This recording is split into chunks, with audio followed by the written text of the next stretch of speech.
Salamlar, burada sizin üçün mən deməli yeni testlərin izahını verəcəm. Baxırıq. Prepared pastry for donuts. Aha, düzgün cavab variantını seçin. Burada deməli deyir ki, donat üçün xəmir hazırladı. Kitty donat üçün xəmir hazırladı. A few, many sayıla bilən isimlər üçün. A little deməli much sayıla bilməyən isimlər üçün.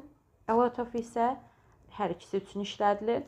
Və əlavə olaraq bir-iki sayıla bilməyən isimlərin hansılar olduğunu bilmək üçün biz onları siyah şəklində əzbərləyirik. Aha, baxırıq. Buradan deməli many-ni və a few-nu çıxırıq. Dedik ki, onlar sayıla bilən isimlər üçün işlədilir. Deməli, düzgün cavab variantı 3 və 4. Change the sentence into the passive voice. Deməli, the travel agency canceled the trip because of the extreme weather. Aha, baxırıq. Deməli, deyir ki, səyahət agentliyi səyahəti çətin hava şəraitinə görə ləğv etdi. Aha, baxırıq burada məhsul növə çeviririk. Məhsul növ ümumiyyətlə nədən ibarətdir? Deməli, cümlənin tamamlığı çevrilir cümlənin mübtədasına və cümlənin zamanına baxaraq onu uyğun olaraq təyin edirik. Baxırıq, deməli, burada cümlə eyni mübtəda ilə başlaya bilməz. Burada görürük ki, cümlənin mübtədası travel agency-dir. Deməli, mətlədə travel agency ola bilməz. D variantı gedər. Əgər cümlədə have, has yoxdursa, aşağıda da biz have, has verə bilmirik. Have-bin, has-bin verə bilmərik. Əgər cümlədə have, has yoxdur, gördüyümüz kimi yoxdur. Y variantında çıxırıq.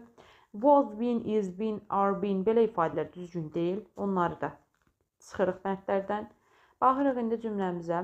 Cancel keçmiş zamanda olduğuna görə id şəkilçisi var, qaydalı feildir. Biz cümləni was cancel şəklində veririk. Deməli, cümləcə xəbəri keçmiş zamandadırsa, biz onu were, was, üstə gəlinsin, peki, yəni feilin 3-cü forması şəklində veririk. Düzgün cavabımız B variantıdır.